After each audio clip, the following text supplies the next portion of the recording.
Guys, the worst thing ever just happened. I really had to sneeze, like, so badly. So I got up, then I got a fucking cramp in my neck. Like, a goddamn cramp going all the way up.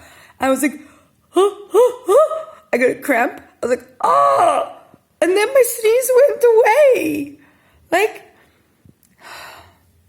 just like, I'm not saying I want big pleasures in life, but little pleasures. When I want to sneeze, let me fucking sneeze. Why must I get a neck cramp?